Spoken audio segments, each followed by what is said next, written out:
Hey lads and lasses, today we're going to be talking about something super interesting and something very germane to the times that we live in, the experience machine.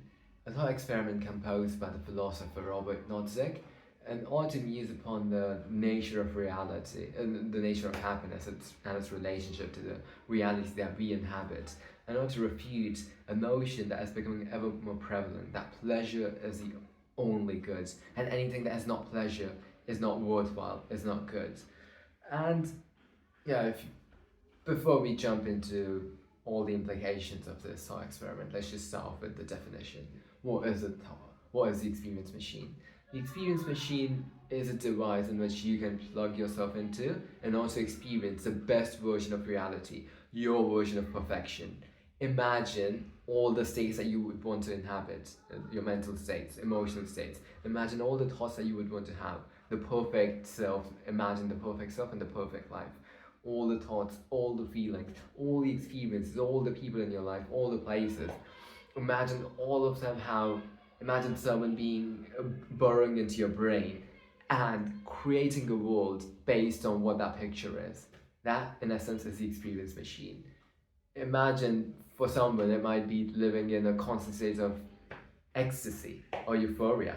I don't know how that would work out for someone if they spent the entire day for years on end in that state. I don't know how that would look like or feel like. But let's say that that's what gets someone going. Then the experience machine lets them experience that. It lets them be and feel and inhabit whoever and whatever they want to feel and be like. In essence, it is the question posed in the thought experiment is, if you offered this and this is completely safe, and you wouldn't know that once you enter the experience machine, you wouldn't know that there's another reality, the base level of reality that you chose to forego in order to enter this state. You wouldn't know that. That memory has been deleted because this is the experience machine. You can choose to curate, you can choose to delete memories, and you can choose to create memories which can become just as lifelike as the most lifelike memories you've got. So that's the notion. That's the question posed in the thought experiment by Robert was that if you're offered this choice, would you take the deal? So, in essence, the choice is between perfection and between reality. It's between our version of perfection and the flawed reality that we live in. When you look at the trend lines, they are pointing in a certain direction. Let's take social media as an example. Our experiences on social media and on the internet for that matter, they become ever more curated, right? They are becoming the kind of experiences that we want to live and inhabit and just be a part of. Now, one of the problems when it comes to human beings are we're not great at long-term thinking. We've got a very short-term bias. We've got a very short-term gratification bias, which leads us to make decisions which will not be great for us. For example, most people feel depleted, feel disillusioned after using social media, which is really odd when you think about the fact that first of all they're choosing to use it, and secondly they can curate, and many of them do curate their experiences, right? So what's happening here? What gives? Let's just start off with the notion that the social media landscape is becoming a very mild and experience machine. The notion of it is incremental, right? You're not gonna get, you can, but in the real world you're not gonna get straight off from where we are at to the experience machine in its full glory.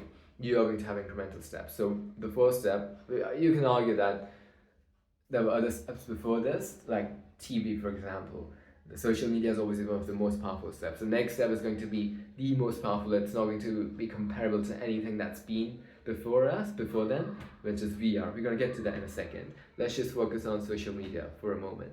It's creating more and more curated experiences. And yet, you're not feeling great about it. Now, as I mentioned, you've got all these cognitive biases and flaws which make us pretty bad guardians and custodians and stewards of our well-being. Because, as an aside, imagine a world in which you had full control of your brain, and imagine living in this very world. So everything else is the same in the outside, but you have full control of all your faculties inside, right? So you're enlightened, so to speak. Now, in a world like this, it would seem from that person's perspective that being that suffering, there are some inevitable suffering. Um, for example, you are going to suffer when you lose someone that you care deeply about, but suffering on your day to day life, it just would seem like the most unfathomable possible existence ever. And yet, that is something that a lot of us are subjected to. If you look at the statistics, they don't lie. People are committing suicide like they never have. Well, I mean, we never did count people, but people were much more hardier back in the day, right? People get destroyed, so to speak, mentally a lot more easily now. Micro traumas, people talking about micro traumas, people talking about people getting PTSD, those kinds of things. These are things that we obviously didn't have the vocabulary, we didn't even have the toolkit. People might have become traumatic back in the day without us knowing what exactly is it, and that obviously could have was probably a large number of cases, but it would be very hard to deny that the proportion of people who feel these things and who are captured by these inefficiencies in our makeup, the proportion of these people has been increasing, has been on the rise, right? So that's social media. The next thing, VR. Even before we jump to VR, I mean, it's the reason I mentioned started this off by saying it's very germane is that Apple Vision just came out a few days back, I think, and some people are going gaga over it, some people are going nuts over it, some people are saying that that's the end of the world, and then yeah, but the notion is that you can spend more and more. The whole point of creating something like that is that they want to you to be able to feel as comfortable as you would without it, as you would with it. And then they obviously add bells and whistles on top of it for them to keep you in their ecosystem. That's the whole play. But imagine creating and again playing video games, right? That's something that a lot of it's exploded in the last many years, especially as games have become more lifelike. Even as I say that, I laugh at the lunacy of that statement as I think about the fact that Minecraft and Roblox, they are, I think, some of the most popular games in the world. And even games that are not, that might be lifelike, like GTA, it's not lifelike in the sense that you can actually do what you do in the game, right? So yeah, those are confounding questions that for a separate discussion. For the timing, let's just stick to VR, right? And this is again, if you just look at the trend lines, we're probably heading into the world where people won't have to work to make money. AI is going to do a better job of everything that any human can, and that's going to happen within the next 5 years, probably, for most jobs, and within the next 15, 20 years for almost every conceivable role. Even as we invent new roles, once you get to AGI, we are still, a lot of people say that, AGI is not going to take every job because before the lump of the labor fallacy, right? That there's only a set number of jobs to be done. Once you occupy all those niches, you don't have any jobs. That's the fallacy because every single revolution up until today has led to more jobs because we couldn't have foreseen the kinds of things that those revolutions created. But that's not going to be the case for AI, and again, this is a separate discussion. But it's not going to be the case for AI because, by definition, the thing that we need when it comes to doing a job is one, is our cognition, and two is labor. Now, labor, it actually might take a bit longer for labor, surprisingly. Most people are expecting robots to take over. But it's still, I mean, if you just look at the state of the art, with what Jim Fan is doing at NVIDIA, and what some of these figures doing at their stuff, and I think One Robotics is doing, not One Robotics, there's something, a company's got a similar name to it. I think they're funded by OpenAI. Anyways, I'm digressing. All of these companies, if you look at the cutting edge, if you look at the state of the art, you're not that far away from robots and androids taking away the need for physical labor. And then you talk of intellectual labor. When I say intellectual, I don't necessarily mean intellectual in the sense of being intelligent, but even dumb stuff, right? Like just filling in numbers in a spreadsheet. Or we've been able to, we've obviously had AIs that can do that for some time now. But once we get to AGI by definition is better at any cognitive task than a human is. And at that point, any task that will be created, any new job and role that can be created, can be filled by AI. And because using AI will be far cheaper compared to using a human being, it's just going to make a lot more sense, economic sense, for companies to just go down the AI routes, obviously regulations notwithstanding. So yeah, so we are probably very soon going to enter a world in which most people are going to get UBI. Hopefully, still have freedoms to make more money for people who wanna have a, let's say, a more um, luxuriant life, or they just want to challenge themselves. Right? Not everyone's doing it for the money, but some people, they just want to, let's say, even to self-actualize yourself. And for a lot of people, the value you generate is reflected in the value that you create for your shareholders, and that appeals to a lot of people, right? So hopefully, even in the age of AGI, I mean, I don't want to get into that because that is a very long discussion that I'm going to cover probably in the next podcast, in the next episode. So I'm just going to stick to the topic. Yeah, so with VR, we're probably very soon entering a world in which more and more people are going to not need to work, and they're going to get money. Going to get food on the table. They're going to have a place to live. They're going to have all the creature comforts that a human being might need. What are they going to do with the times, right? Imagine in that world you've got the most compelling games, and imagine these games are experiences, right? It's not just games, but experiences, virtual experiences, digital experiences. And imagine if these can actually understand you deeply, to know, so this is going to be personalized to you based on your responses, based on what buttons. So for example, if we got a Neuralink like thing in our brain, and then we're using a Apple Pro like device, or if you go to Ready Player One, right?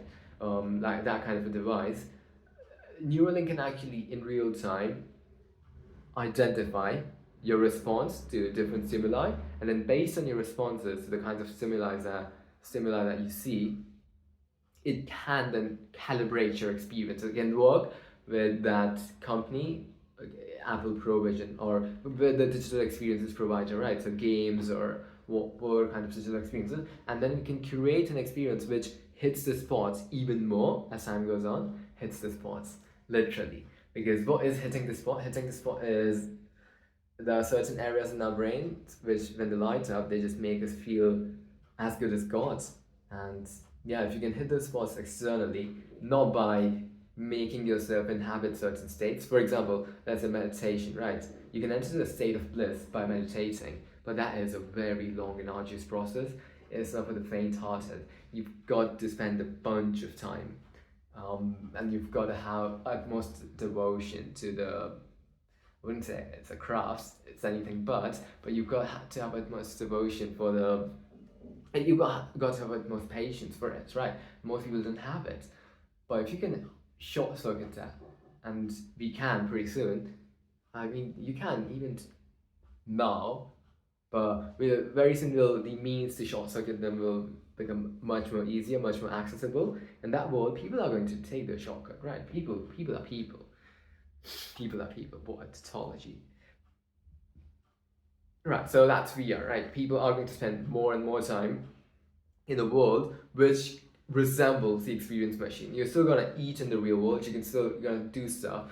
The experience machine is more like a brain in a vat, in the sense that your physical embodiment is put in, let's just call it a black box. You don't know you're existing in the black box. Your consciousness is inhabiting another reality. But your consciousness is divorced from the thing, which is your body, your brain, so your physical manifestation. Your consciousness is divorced from that. It's obviously not divorced completely because you're still inhabiting that world, but I mean, this is a but you're still divorced in the sense that the world that your body is inhabiting is different from the world, and divorced from the world that your brain, your consciousness is inhabiting. So that's that. But with VR, yeah, so VR is one radical step towards that world, right? Where the world that your consciousness is inhabiting is different from the world that your physical self is inhabiting. And then you look at something that, again, a lot of people have been making a big deal about, and I can see why, because that could potentially lead to human extinction. I shouldn't be smiling at that because I love humanity. I want us to flourish, and I want us to thrive into the cosmos. I want to see 100 trillion member humanity across Milky Way, across our neighboring galaxies, and as far extending as far into the universe as time permits us, as the universities universes, not universities, the universe's evolution permits us. Because we only got around, we've got enough time until, I mean, we can still, for example, we might still be able to live around black holes, dying black holes, for billions and trillions of years. But at that point, by the time that we are relying on those sources, the populations will have to be cut down drastically. So I think we're going to probably reach the population peak. It could be population peak, and that obviously depends on how you define population, because the sheer variety in human, I don't even want to call it humans, but sheer variety in living entities. I'm ignoring artificial synthetic entities for the moment, but even hybrid entities, human entities, right? That's just going to be mind-boggling. So we probably might be able to reach a peak of hundreds of trillions. But again, if you use things like artificial wombs, stuff like that, and then if you speed up the genetic processes, you can get to quadrillions. So now it's getting into the bonkers territory. So I'm just gonna take a step back and get us back into reality. Snap back to reality. Oh, there goes gravity. What on earth was that, mate? Yeah, that was silly. But anyways, yeah, so AI companions. AI companions are going to be more and more integrated into our lives. No one's denying or disputing that fact. What many people are disputing, what many people are looking at with a sense of ghastness, with a sense of horror, is the fact that these AI companions are going to evolve into AI romantic partners. And the way I am bringing this into the conversation is these romantic partners, they're going to be the epitome of perfection, right? Well, one of the things in which we want perfection the most in life is our romantic partners. When you think about it. And yet, those are the things, when I say I don't know, those are the areas in which perfection is least possible. Because we are humans. You can get perfection in your device, right? Your experience, you're using your device, in terms of, you can get perfection in terms of foods. You can get perfection in a lot of other areas. But because you're dealing with a human being who's flawed by their very nature, you're not going to get perfection. You're not even going to get close to it. Some people, they say that you're perfect for me. Funny enough, I was listening to a song called Perfect for Me today. Yeah, some people do say that, and they might even believe that, and that might become the version of perfection for them, but that is such a rarity. You wish that there were more of those cases, but that is such a distinct minority that it's not really worth even bringing them into the conversation. So, romantic partners, right? More and more people are going to gravitate towards, yeah, romantic partners. But, but,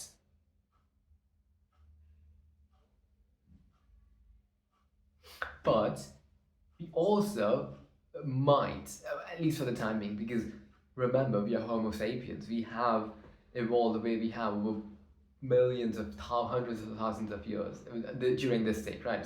Billions of years in the other states, which might not be as relevant for this discussion, but even in the states where the way we interact with our fellow beings, we have spent hundreds of thousands of years in this state, in our terms of engagement, in our terms of in our interpersonal dynamics with people. And you do wonder how overlaying AI romantic partners is going to disrupt that. One of your guesses would be, one of my guesses would be, one of my top guesses, if someone were to ask me, would be that more people are going to feel a strong resistance to this. There'll always be people who just want human beings, because the very notion of romantic partners just sounds shockingly terrifying to them, in the sense that it's so artificial, right? So, for example, a lot of religious people, they can't conceive of a lot of things that a lot of other humans are. Religious people are humans too. I didn't mean to say that. Freudian slip? No. Yeah, a lot of religious people just cannot believe some of the ways in which other humans operate, and yet we still inhabit the same planet, right? So we could see a divide, we could see that crop up. But my guess is that as these perfect AI models, when I say perfect, everyone's definition of perfection is different, first of all. But perfection is also so to that point, perfection is curated to you, right? So there are certain perfect things, but what's perfect to you in terms of the visual appearance, the physical appearance, is not perfect to someone else. So that's actually a very good example. So what's going to happen over time is that these AIs are going to become They might start off as being the most perfect for everyone. So imagine like having a consensus of people saying that okay, this is the most perfect looking AI companion. What you're gonna see is more and more people is as people realize that humans want something more customized, more personalized, these AI models are going to become less and less perfect and more attuned to individuals' needs. So they are going to, in a way, decrease the perfection, their objective perfection. There's no objective perfection, but when I say objective, I mean the consensus perfection. And they're going to increase their subjective perfection for the person for whom they are created. So that's probably going to happen. And that probably will be one of the big shifts in terms of the adoption of these kinds of agents. And that's going to wreak havoc upon our already precipitous fertility rates, not to mention our relationship with our fellow beings. Imagine, right now, humans being humans, they still want things off their fellow humans. And I mean, I'm not from the Freudian school of sexual dynamics at all, at all. But get, I still do think that a lot of the way we behave comes down to the fact that, and we are humans, we are biological creatures, so it's not even controversial to say this, that the way we behave with other people to a large degree is driven by what we want out of other people, right? I don't mean this in a romantic sense, I just mean it generally speaking. We care about status, we care about fame, we care about luxury, we care about fortune, we care about comfort, we care about mating, we care about having access to resources, and all these things drive us. These are very fundamentally hardwired drivers that we have. And sure, with Neuralink, we can override some of them rather, we can do all sorts of things, but that's again a separate discussion. The point is,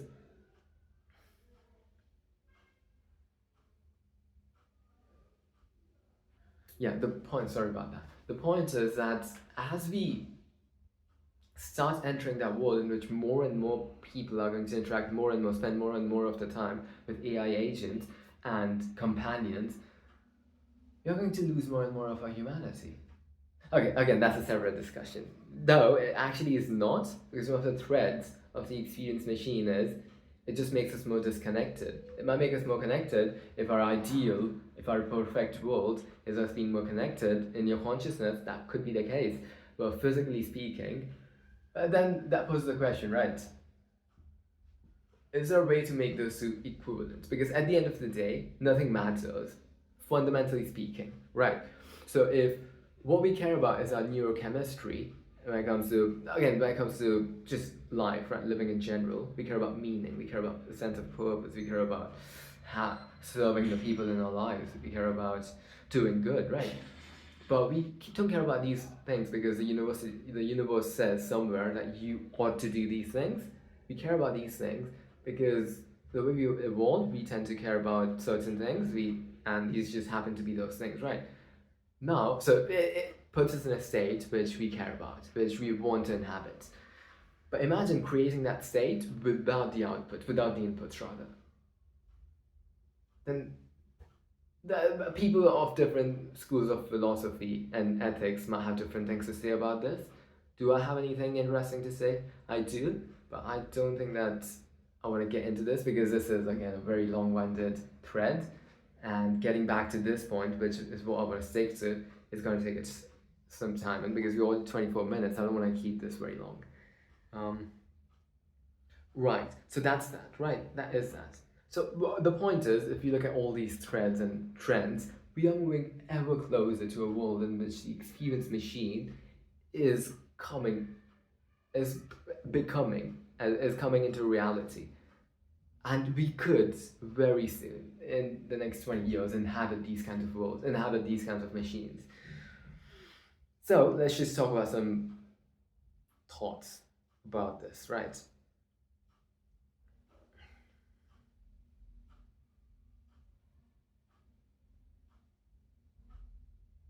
Yeah, so Robert Nozick, he argued that most people, I don't know whether he conducted a survey, I couldn't find any information on this, but he argued that the fact that most people choose not to inhabit this, choose not to live in this machine, is telling of the fact that most people choose authenticity over happiness. Because it's not just about perfection, it's about happiness. So I actually conflated the two at the start. That was my bad. It's more about the question of whether you would choose happiness or actually it creates a false binary because you can have happiness in the real world at the same level. What you can't have is perfection.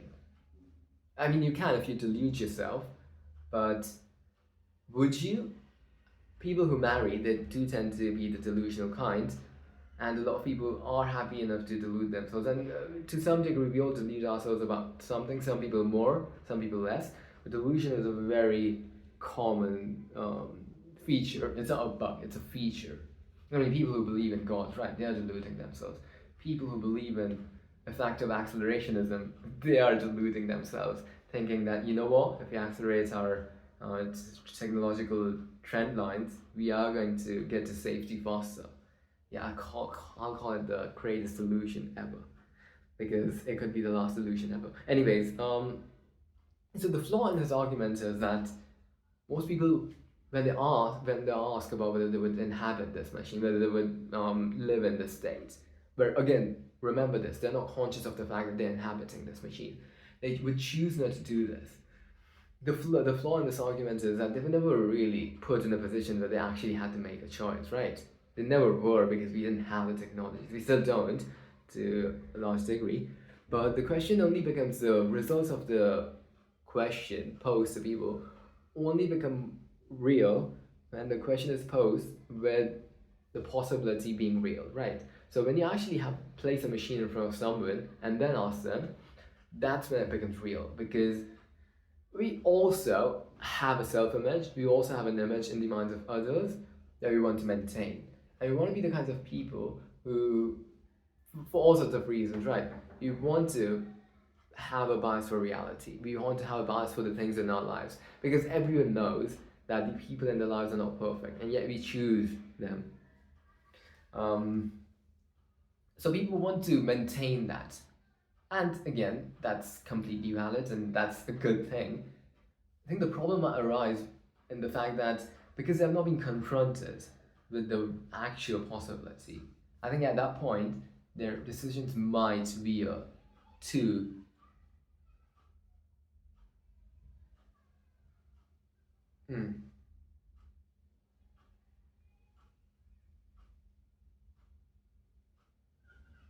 yeah, when that becomes a real possibility rather than just an abstract notion, that's when that is when the validity of the response becomes real. And I do think the irony, the greatest irony is that my sense of things is that when this, I don't remember the date in which this question was first posed, I think it must have been in the 1970s. But at that point in time, and again, that's a very selective sample space, right? So obviously, you don't want to extrapolate, though you can to a large degree. At that point in time, if you had asked people whether they would choose this happiness, perfect happiness, or they would choose reality that they are living in, most people would have chosen, or more people would have chosen reality that they're continuing to live in.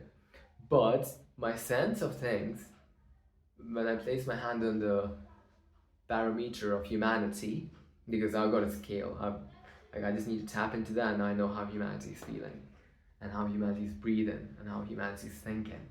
And the sense I have is more people are very likely more people are likely to say yes to entering the state of the experience machine, entering the experience of the experience machine, which is ironical because the world has become ever more easier. It's become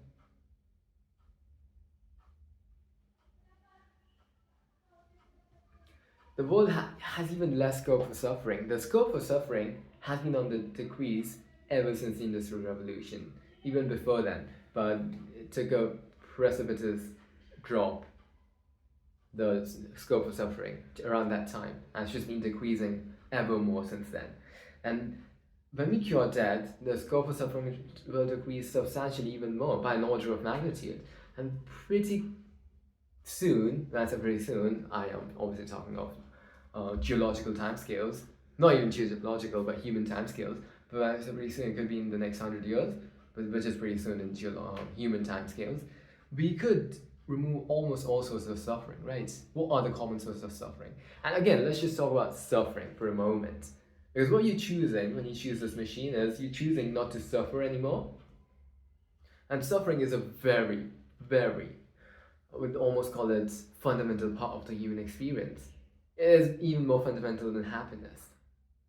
And many people, Viktor Frankl, the name which comes to mind first, but he lives in the modern times. If you go back all the way to 20,000 years, 30,000 years, our ancestors, or 50,000 years, living in chaos, surrounded by these wild animals, living in exploring new places where no human has been before, in these thick forests where an animal could attack you and take down your entire tribe, which is just a few members. Living in that kind of terror, in that kind of uncertainty, with that kind of stress, our ancestors, well, some of them might have given up, we don't know, but that's such a pity though. It's like the tale of the Library of Alexandria. But for the prehistoric times, we got no records, which is a real pity because the insight that we could have from how our ancestors used to live back in that time. Just a second, I need to have a sip of water. Just to go on a real quick side tangent. Drinking this water just gave me this feeling of happiness, right? Such simple delights, such simple joys. Yet, in the experience machine, the quality and the level of these happiness probably would be taken all the way to the maximum, which is quite telling because you're losing the ability to feel pleasure and feel happiness in the simplest of joys, simplest of things in life. We want more, we want to be stimulated more, which is a part of this discussion. I just wanted to bring that up real quick.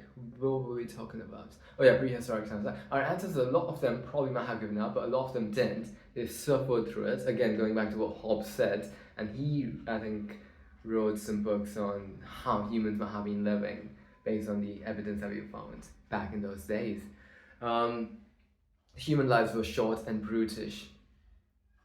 And yeah, we survived. The fact that I'm alive right now tells me that a lot of my ancestors, well, all my ancestors, by definition, did choose life, even in the face of the worst adversity, in the face of the worst tragedies, in the face of the worst. Now, granted, the ability to feel suffering might also have. Because suffering is such a subjective thing in the sense that someone could suffer when you say something to them. And someone might not suffer even when you beat them up, even when you crack their bones. So suffering is a very context-dependent, person-dependent thing. Which is to say that our ability to suffer back in those times, because everything was suffering, right? So when everything is suffering, you don't feel suffering as acutely, but when everything is going gravy, everything's just smooth as butter, and life is so good all the time, even the most minor of inconveniences can put you in a state of suffering. An example of this is, right, I mean, if you just talk to most people in Europe and North America, what was your greatest tragedy in your life? Most people are going to talk about heartbreak. Think about it. Think about how incomprehensible that would sound to our ancestors. I'm not making light of people's heartbreaks at all, but I'm just trying to draw a contrast here and trying to paint a picture of our evolution. And just when you draw a picture of our evolution based from where we came from and where we are, you can extrapolate that when you take into account the things which are going to happen soon, or which we can predict are going to happen soon with some reasonable degree of confidence, right? So the fact that our ability to suffer, okay, so those are things, heartbreaks, like someone leaving you, dumping you, breaking up with you. That's become probably one of the most common. If you just listen to pop songs, the most popular pop songs, they are about heartbreak and love. They are about heartbreak and stuff, right? So again, that was the point about this, to just wrap this whole thread up, is that our ability to suffer is very context dependent, person dependent and context dependent. So person dependent in the sense of our own personal wiring of our brain, our temperament, and context dependent in terms of how difficult life is in general at a given point in time, and then you calibrate your ability to suffer and to feel happiness. So, okay, going back, right, so this was suffering, but even happiness. Like for our ancestors, they probably derived joy. We can't say, like, some people might think that, how on earth did those people even feel happy? Like, what did they have? Because all the sources of happiness in our lives, they are quite convoluted. You've got to watch something, you've got to do something, you've got to engage in an activity which would have been damn near impossible or just impossible in those times. More sources of happiness in our lives. So they probably had their own ways of deriving happiness. Now again, the range might have had a different calibration, but nonetheless, happiness is obviously very fundamental to us as human beings. And to imagine that we just developed this in the last 10, 5, whatever number of years, that is just not true. That is patently ludicrous and false. So that's that. That's wrapping up that thread.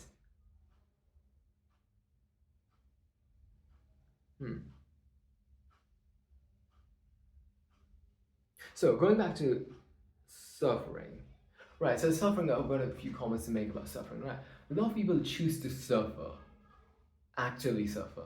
So marathon running, climbing mountains, solving Fermat's last theorem, intellectual work of all types. Like, I'm sure that for Einstein, even though he was a genius, trying to unravel the mysteries of the universe, where answering questions were and going to places, intellectual places, places of ideas and abstractions where no human had stepped before, that must have been damn difficult. To me, it seems impossible. So sad. But even to Einstein, that would have been downright difficult, downright spirit breaking. He obviously must have derived a lot of joy, and we can see that based on his writings. But still, and Fermat's last theorem, right? What's the name of that English guy who worked on this theorem for the longest time? A lot of people believe that this is unsolvable. Like, come on, you're just wasting your time. He devoted his entire life to the pursuit of solving Fermat's last theorem, and he did it. I mean, that is one of the great intellectual achievements of our time, of the great achievements of humanity. Full stop. Forget about intellectual, because all our greatest achievements are intellectual in nature. But as a suffering, right? We choose to suffer. That's something people actually make a choice for. Why? Again, that goes against the principle stated by hedonists that pleasure is the only good. Because if pleasure was the only good, then we would, every moment of our life, if you're rational, there would be utility maximizing in terms of happiness maximizing, pleasure maximizing. But that is not, even people who can do that, they don't. Like, so Jeff Bezos, he is shredded to the bone. Not to the bone, that's the bone. He's shredded, right? He doesn't have to do that. He doesn't have to work out. Or people who climb Mount Everest, most people who climb Mount Everest, or any of the other formidable peaks on the planet, they know that there's a very significant chance of losing their lives. That's point number one. And even the very act of climbing is extremely difficult. And I climbed a relatively easy mountain a couple of months back, and I could taste a glimpse of that, and I got hooked to that, because that suffering just lights up your soul. And I was suffering on that mountain. That was, in hindsight, that was one of the best days of my life, even though I didn't succeed. The one that got away. Yeah, but the point is that I have ran quite a few marathons, done a few ultra marathons. It has been painful, let me just say that. I intend to do an Ironman pretty soon. I just intend to, I was just creating a daily checklist in terms of states I want to inhabit, and the top one was challenging myself daily, right? So challenging yourself is literally from one angle, is literally the antithesis of pleasure. So why do we do that?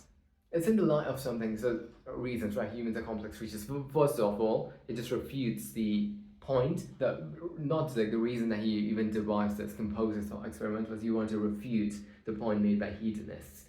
And philosophers, as they are, as harassing a creature as they are as a group, they just find the most incredible ways of disproving things that you and me could just see very obviously, but obviously, yeah, I'm not taking it to get philosophers. They're my favorite breed of people. Um, yeah. So the reason that he composed this 40 minutes, for God's sake, mate, come on.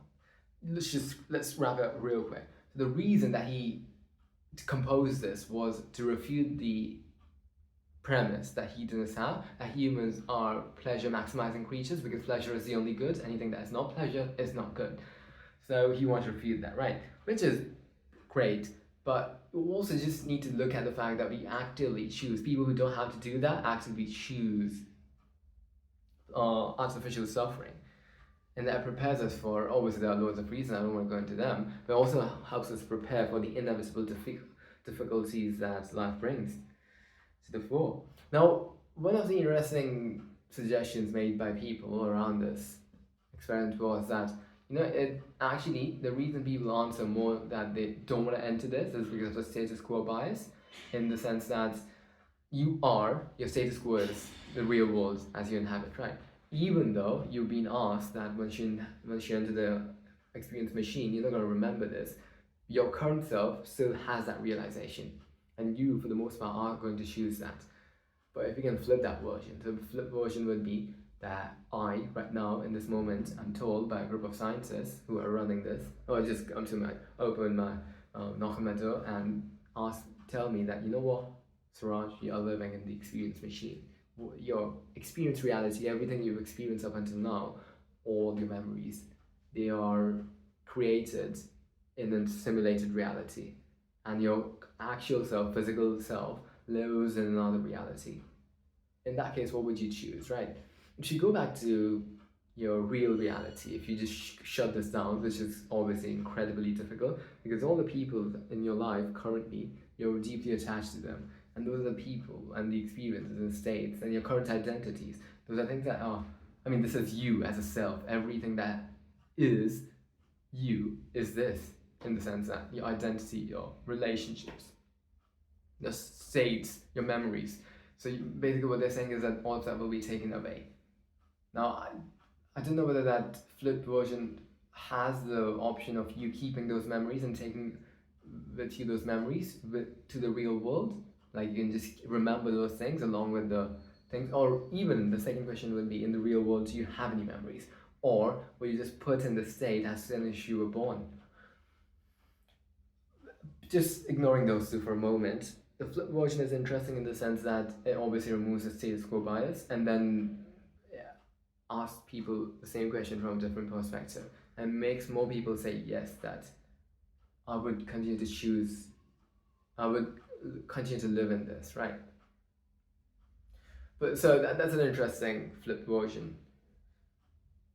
Another interesting thread is that as our ability to create simulated worlds increases, as the quality of those worlds increase, we will be creating more individually. Let's say I have a vision of a utopia, and I do, and I hope to build it in the real world, not in a digital world, not in a simulated world. I've got a vision for utopia. A lot of people have their own visions for how they would want the world to be. Imagine you can do that, right? So everyone's got a simulated world. You got a simulated world. You got a simulated world. You got a simulated world, and we'll become gods of these worlds, which is again very food for thought.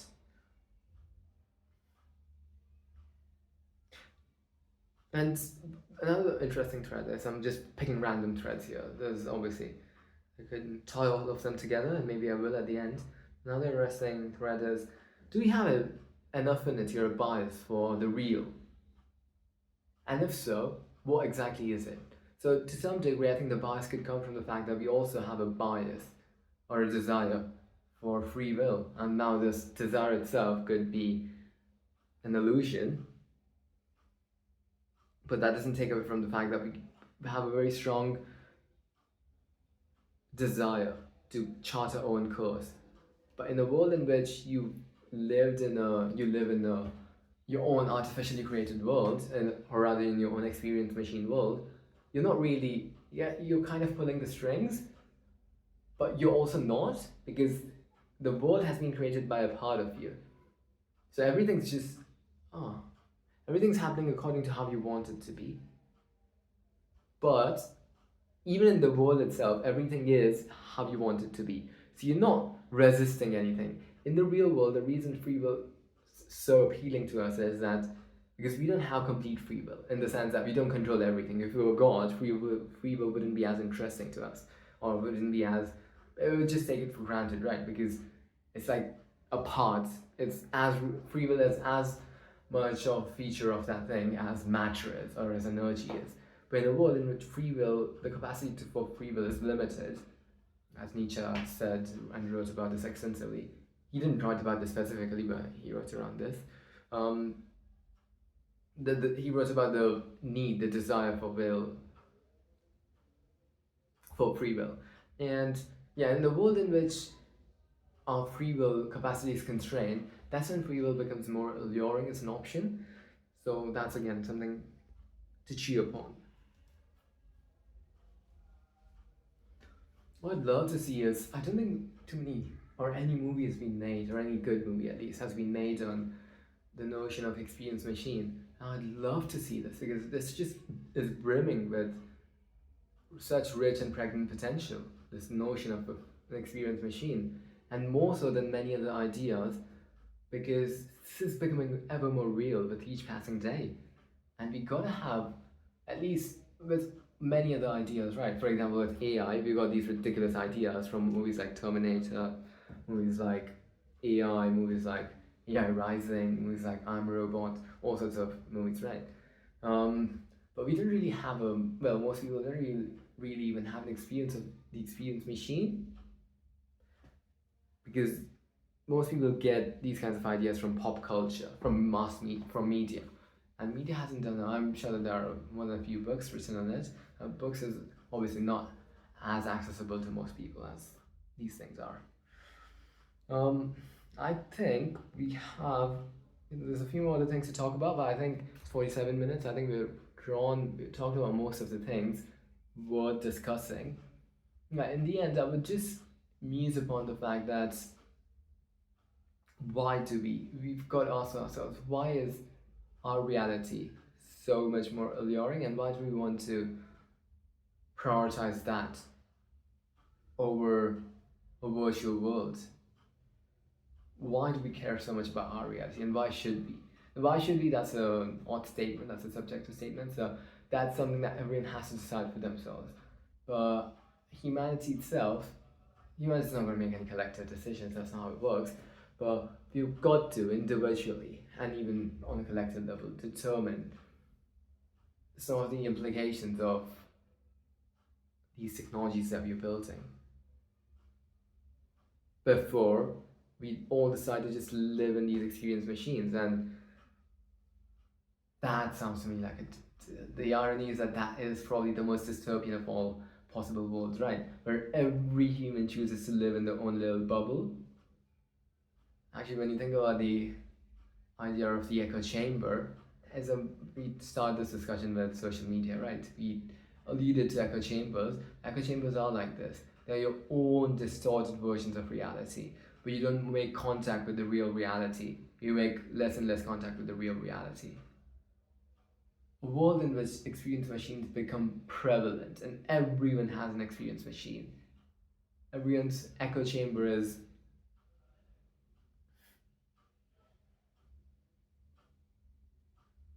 put on steroids 1,000 times over, a billion times over. That world sounds very dystopian because we just lose our humanity in that world, right? Because it's challenge, it's adversity, it's meaning. And just one last note, what this thought experiment shows more than anything else, not just in this discussion, because obviously this discussion was driven just by me, I didn't have a panel, but when you read the literature, when you hear the responses of people, it shows that